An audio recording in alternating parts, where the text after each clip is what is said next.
Hello guys, कैसे हैं आप? उम्मीद करते हैं कि आप सब खैरियत से होंगे, खुश होंगे। मेरा नाम है मोहम्मद से। मेरा नाम है रहमान अनवर और मैं मुजफ्फर इकबाल। और भाई देखने जा रहे हैं वीडियो शायद अफरीदी खान की लाइव ऑन एलओसी। भाई लाइव देखते हैं क्या। कराची में रैली निकाली है विक्ट्री। अच्छा, मुझे लगा एलओसी पर लड़ रहा है। देखते हैं भाई वीडियो। 10 मिनट के अंदर बगैर इन्वेस्टिगेशन आप पाकिस्तान के ऊपर इल्जाम लगाते हो। और पूरे पाकिस्तान में ना लाहौर छोड़ा, ना रावलपिंडी छोड़ा, नाटक छोड़ा, ना भावलपुर छोड़ा। शाहिद अफरीदी पाकिस्तानी क्रिकेटर सड़कों पर जश्न मनाते घूम रहे हैं, लेकिन शाहिद अफरीदी अगर जश्न मनाने से पहले ये वीडियो देख लेते तो अच्छा होता। जहर उगलने से पहले अगर अच्छे से पड़ताल कर लेते तो अच्छा होता। जी हाँ, पाकिस्तानी क्रिकेटर शाहिद अफरीदी पाकिस्तान की जीत का जश्न मनाने सड़क पर उतर गए। रोड शो किया तो किया, लेकिन जो जहर उगला वो कतई जहरीला था। लेकिन पाकिस्तानी जनता किस तरह से अपने ही मुल्क की पोल खोल रही है और शाहिद अफरीदी को आईना दिखा रही है, वो आपको देखना चाहिए। साथ ही शाहिद अफरीदी को भी देखना चाहिए। चलिए समझाते हैं आपको पूरा मामला। आपको बता दें कि पाकिस्तान के पूर्व कप्तान शाहिद अफरीदी की बेतुकी बातें खत्म होने का नाम नहीं ले रही। भारत से मुंह की खाने के बाद भी उनकी अकल ठिकाने नहीं आ रही। वो लगातार भारत के खिलाफ जहर उगलने का काम कर रहे हैं। इतना ही नहीं, अब तो वो भारत के प्रधानमंत्री नरेंद्र मोदी को लेकर भी बेतुकी बातें करने लगे हैं। दरअसल ऑपरेशन सिंदूर के तहत भारत ने पाकिस्तान को लगभग बर्बाद कर ही दिया था कि अमेरिका के बीच में आने से सीज फायर पर दोनों देशों की सहमति बन गई। लेकिन इस सहमति पर भी पाकिस्तान अपना एक अलग ही एजेंडा चला रहा है। वो अपनी आवाम को बताने में लगा है कि भारत ने डर कर अपने हाथ पीछे खींच लिए। कुछ ऐसा ही अफरीदी का भी कहना है। पहले तो शाहिद अफरीदी ने सड़क पर उतरकर जश्न मनाया अपनी झूठी जीत का, और उसके बाद कराची के सी व्यू में आयोजित योम तशकूर रैली को संबोधित करते हुए कहा कि भारतीय प्रधानमंत्री नरेंद्र मोदी के युद्ध जुनून ने भारत को एक मुसीबत में धकेल दिया है। पीएम मोदी को अब एहसास हो गया है कि पाकिस्तान से भिड़ना कितना महंगा है। मैं अपनी अफवाज पाकिस्तान का शुक्रिया अदा करता हूँ, सलूट करता हूँ अपनी पाक फौज को।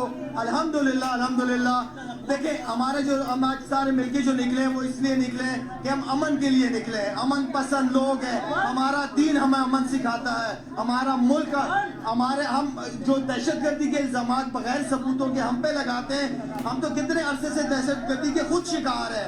80-90 हज़ार बंदा हमारा शहीद हुआ है। तो आप किस मुंह से 10 मिनट के अंदर बगैर इन्वेस्टिगेशन आप पाकिस्तान के ऊपर इल्जाम लगाते हो? ठीक है, मैं सिर्फ रिक्वेस्ट ये करूंगा कि हिंदुस्तान इंडिया में मैंने बहुत क्रिकेट खेली है। मुझे हर जगह हिंदुस्तानी बंदा मिलता है। पाकिस्तान में पढ़े लिखे, इज्जत वाले, अदब वाले लोग हैं। लेकिन मोदी इनको किस तरफ लेके जा रहा है, किस डायरेक्शन में मोदी इनको लेके जा रहा है? मोदी इनको कनाडा में भी बदनाम किया, कतर में भी बदनाम किया, इंग्लैंड में, अमेरिका में, हर जगह मोदी की वजह से हिंदुस्तानी बंदा बदनाम हो रहा है, जो मैं समझता हूँ कि गलत है। इंडिया आगे तरक्की कर रहे हैं, हम उसकी तरक्की कामयाबी में हमेशा हम खुश रहे हैं। हम क्रिकेट आगे बढ़ रही है, हम क्रिकेट की बात करते हैं, लेकिन इसका ये कौम आप खुद खड़े होकर आगे बढ़ती है, आप रुकावटें खड़ी कर देते हो। क्या ये पड़ोसियों के हकूक है? आपने हमारे फूल जैसे बच्चों को जो पाकिस्तान का मुस्तकबिल थे उनको शहीद किया है, हमारे सिविलियंस को मारा है। हमने क्या, आप किसी एक का सबूत दिखा दो, किसी एक सिविलियन को हमने मारा है? नहीं मारा। लड़ो फिर हमारी फौज के साथ, तो पता चले कि तुम लोग कितने तगड़े हो। लेकिन जो हुआ ही नहीं उसे लेकर अपनी पीठ थपथपाने वाले पाकिस्तान को जरा पाकिस्तानी जनता की राय सुननी चाहिए, जो बता रही है कि किस तरह से पाकिस्तान में घुसकर भारत ने तबाही मचाई। और इसी के डर से अमेरिका के आगे पाकिस्तान गिड़गिड़ाया, सीज फायर की भीख मांगी। पहले वीडियो देखिए, फिर आगे समझाएंगे कि आखिर पाकिस्तान किस तरह से पस्त है, लेकिन फिर भी वो कमबख्त है। और पूरे पाकिस्तान में ना लाहौर छोड़ा, ना रावलपिंडी छोड़ा, नाटक छोड़ा, ना भावलपुर छोड़ा। ईरान जैसे मुल्क ने अमेरिका का ड्रोन अपने मुल्क के सरहदों में जो ही घुसा तो उन्होंने उतार दिया था। अमेरिका की टेक्नोलॉजी को इंडिया के पास अमेरिका जैसी टेक्नोलॉजी नहीं है, ये एक सवालिया निशान है। और सबसे बड़ी बात जो हम फॉरेन पॉलिसी भी हमारी फेल हो चुकी है। हमारा वज़ीर-ए-आज़म हमारे पाकिस्तान मुल्क पाकिस्तान का मुकदमा लड़ने में हर फोरम में नाकाम हो चुका है। ना ये पढ़ा लिखा है, ना इसमें कोई शुजाअत वाली बात। भारतीय सेना ने पाकिस्तान के सभी झूठे दावों पर पानी फेरा और सबूत के साथ पूरी दुनिया को दिखा दिया कि भारत कुछ भी हवा में बातें नहीं करता। पक्के वाले सबूत है हमारे पास। अब मैं आपको बताना चाहती हूँ कि पाकिस्तान की एक प्रेस कॉन्फ्रेंस में ये बात की गई थी कि उनके सीनियर मिलिट्री ऑफिसर्स, जो कि पूरी तरह से ये भ्रामक हैं और तथ्यों से दूर हैं, कि पाकिस्तान की ओर से ये झूठा आरोप भी लगाया जा रहा है कि भारतीय सेना ने मस्जिदों को नुकसान पहुंचाया। मैं इससे बिल्कुल स्पष्ट करना चाहती हूं कि India is a secular nation और हमारी सेना भारत के कॉन्स्टिट्यूशनल वैल्यूज की एक बहुत प्यारी झलक है। पाकिस्तान के पास हवाई बातों के सिवा है क्या? पुरानी वीडियो शेयर करने के अलावा बचा क्या है? और ये बात करते हैं जीत की। अरे पाकिस्तानी जनता ही तुम्हारी जीत के दावे को पूरी दुनिया के सामने झुठला रही है। आपको बता दें कि भारत ने पाकिस्तान में घुसकर उसे न सिर्फ तोड़ा बल्कि गिड़गिड़ाने पर मजबूर कर दिया। पाकिस्तान के 100 से ज्यादा आतंकी मार गिराए। पाकिस्तानी सेना के 40 के आसपास सैनिक ढेर कर दिए। पाकिस्तान के 9 आतंकी लॉन्च पैड्स ध्वस्त कर दिए, 11 एयरबेस उड़ा दिए, 6 जेट्स गिरा दिए। उसके बाद भी अगर शाहिद अफरीदी कराची में तथाकथित विक्ट्री रैली निकाल रहे हैं तो अपनी जनता का मूर्ख बनाना इसी को कहते हैं। अब 10 मई को अमेरिका के हस्तक्षेप की वजह से भारत और पाकिस्तान के बीच सीजफायर पर बात तो बन गई है, लेकिन पीएम मोदी ने साफ कर दिया है कि अगर पाकिस्तान की तरफ से किसी भी तरह का हमला हुआ तो उसे युद्ध की श्रेणी में गिना जाएगा और फिर दुश्मनों को मुंह तोड़ जवाब मिलेगा। फिलहाल शाहिद अफरीदी को खुश हो लेने दो। तो आपका इस वीडियो पर क्या कहना है? अपनी राय हमें कमेंट कर बताइए। साथ ही इस वीडियो को शेयर कीजिए और जुड़े रहिए हेडलाइंस इंडिया के साथ। बाकी यार मैं तो खुद इस चीज़ पर काफ़ी हैरान हुआ था जब एक शाहिद अफरीदी की भाई एक ट्विटर पर एक रैली देखी थी ना, तो एक हैरान हो गया था। लेकिन कोई शॉक्ड वाली बात नहीं है, ऐसा बंदा भाई ऐसी चीज़ों को एक दोहरा सकता है और एक फॉलो भी कर सकता है। अब देखो ना, दोनों साइड से लोग बेचारे काफ़ी मजबूर हो गए थे। लोग एक दुआएं कर रहे थे कि ये कोई बला भाई हमारे सर से टल जाए, ये वार वाली। लेकिन ये जो बंदे हैं ना, ऐसी एक आइडियोलॉजी और ऐसी एक सोच लेकर घूमते रहते हैं जिसको आप एक इमेजिन भी नहीं कर सकते। और हमें एक अफसोस होता है बहुत ज़्यादा कि जो हमारी एक नेक्स्ट जनरेशन है, अभी तो भाई हम भी एक यंग ही हैं, तो इन लोगों ने हम पर अभी और एक हुकूमत करनी है। मतलब कि पहले वालों से एक बहुत तंग है, बहुत एक जलील हो चुके हैं। लेकिन इस सोच वाले बंदे भाई फिर से एक आएंगे हुकूमत में, एक पॉलिटिक्स में आएंगे और फिर ऐसी एक सोच लेकर लोगों को वो आगे एक भाई फॉलो करेंगे कि आप ऐसा कुछ करें। अब देखो ना, एक हमें इंडिया पर कोई डाउट नहीं है, हम इंडिया की इधर बात ही नहीं कर रहे हैं। इधर हमें अपने आप पर एक अफसोस हो रहा है कि हम किस चीज़ की तरफ एक जा रहे हैं, हमें किस चीज़ में एक धकेला जा रहा है और ये लोग किस चीज़ की एक विक्ट्री एक डिक्लेयर कर रहे हैं। आप पहले या भाई इसने बहुत सारी एक स्टेटमेंट दी है। जब एक हुआ था ना कश्मीर साइड पर, तो तब भी इसने एक नकम्मा एक पता नहीं क्या क्या एक आर्मी को बोलता रहा है। लेकिन ये कोई बंदा एक मुंह से अच्छी बात नहीं लगती ऐसे बंदे को। अब देखा जाए तो भाई ये बंदा एक शांति का संतोषा तो दे नहीं सकता कि ये एक शांति दूत है, और जैसी एक बातें कर रहा है कि हमारी पाक फौज ने वो कर दिया, ये कर दिया। लेकिन अभी तक हमें भी नहीं कोई एक प्रूफ मिला कि इधर से एक हुआ क्या था। डेफिनेटली अब भाई ये बंदा ऐसी चीज़ें करेगा, एक हार को एक सेलिब्रेट करना इनसे कोई एक सीखे और अफसोस नहीं कर रहे कि हमें एक नुकसान क्या हुआ है और हमें क्या चाहते हैं। जो एक सिविलियन की हुई है डेथ, भाई हमें भी बहुत एक अफसोस है, एक बच्चों की 2-3 हुई है उसमें। लेकिन उसका अब इस चीज़ के ऊपर धोप देना कि हम बहुत एक मान है और हमने कुछ किए नहीं है, तो ये चीज़ भी एक सरासर एक गलत बात है। यार आप थोड़ा सा एक ध्यान दीजिए।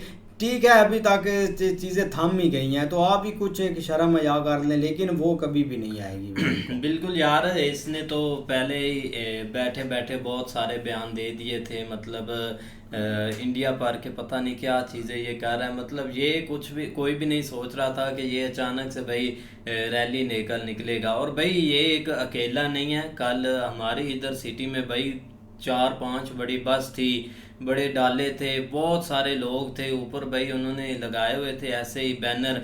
और वॉल भी थे, वो भी भाई ऐसे ही निकले हुए थे, वो भी एक नारे लगा रहे थे, हम भाई जीत गए हैं, इंडिया के बारे में ऐसे बैड वर्ड, भाई पाक आर्मी जिंदाबाद, भाई एक नून लीग जिंदाबाद। मतलब जो एक शहबाज शरीफ की जो पार्टी है ना, उसको काफ़ी उन्होंने भाई जिंदाबाद किया है। लेकिन ये कि भाई इधर भाई एक अफरीदी साहब को देख ले भाई, कहाँ क्रिकेट, कहाँ ये क्रिकेट को छोड़कर भाई इस साइड आ गया। आप का जो काम है उसके पीछे रहें, क्योंकि ये भी बोलता है कि मैं भी कुछ अपनी सियासत चमका लूँ, अब थोड़ा निकलूंगा, लोगों को इंगेज करूंगा इस मौके पर, तो कल को पॉलिटिक्स में आऊँगा तो कोई चीज़ मिल जाएगी।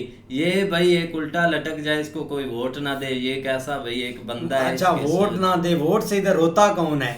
हमने इमरान खान को वोट दिए थे, कोई हुआ है वो आगे? भाई इधर से लगे हैं वो शहबाज शरीफ पता नहीं कहाँ बैठा हुआ था, टॉयलेट में बैठा, अगला प्राइम मिनिस्टर था, और वो सूट अपना वो साथ ही कोट रखता है चैंपियन वाला कि कभी भी इमरजेंसी हो सकती है, कभी भी मुझे इस मुल्क को मेरी ज़रूरत पड़ सकती है आगे एक बिज़त होने की।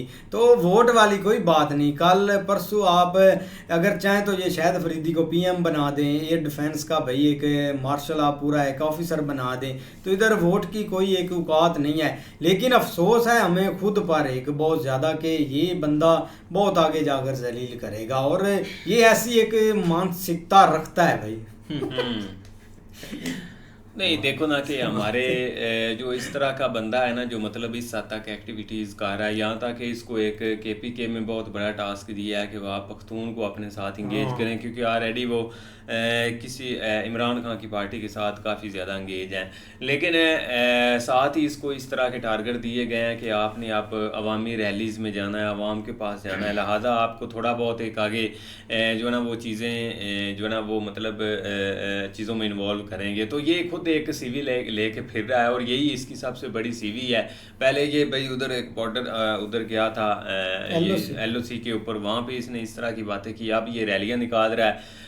और रैली कौन सी निकल रही है कि भाई एक विक्ट्री की रैली निकल रही है, और आप ये समझ रहे हैं ना कि ये जस्ट ये शायद अफरीदी निकाल रहा है ना। कल हमारे पाकिस्तान के अंदर, मैं कहता हूँ हमारे शहर के अंदर इतनी रैलियाँ निकली हैं ना, 4-5 लोग लेके निकले हैं, और उसके अलावा ओवरऑल कंट्रीज़ में, यहाँ तक कि एक हमारी जो पुलिस है उसने एक बहुत बड़ी रैली निकाली हुई थी यार। एक गाड़ी के ऊपर उन्होंने एक झंडा लगाया हुआ था, आगे तस्वीर रखी हुई थी, और एक जो है ना वो मतलब रैलियाँ इस तरह की निकाल रहे थे। लेकिन देखो ना कि भाई हमारे यहाँ पे ना 2 पॉलिटिकल पार्टीज़ हैं, एक है नून लीग और एक है दूसरा पीपल पार्टी, और अब करंट सिचुएशन में उनके पास हुकूमत है, और हमेशा एक साइड के ऊपर ऐसा अंपायर जो है ना वो मौजूद होता है, जब उनको नीचे किसी एक को करना हो तो उसको दरमियान में इन्वॉल्व करते हैं, और साथ ही चीज़ें जो है ना वो मतलब उसके हाथ में दे देते हैं। तो लिहाजा आने वाले वक्त में इसको तैयार तो किया जा रहा है, लेकिन दूसरी तरफ अगर कोई ये समझता है ना कि पाकिस्तान की आवाम इसको मानेगी, तो वो कभी भी नहीं मानेगी। उसको एक इसकी हर एक नेचर का पता है, लेकिन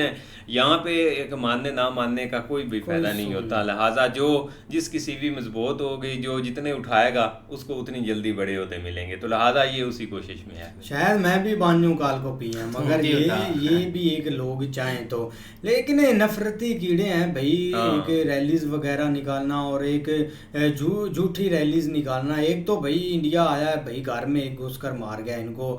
नॉन एयर बेस जो एक मेन थी, जो हम बोलते थे कि बहुत एक इनका मान है भाई, एक पता भी नहीं चला कि एक आए कहाँ से और गए कहाँ से।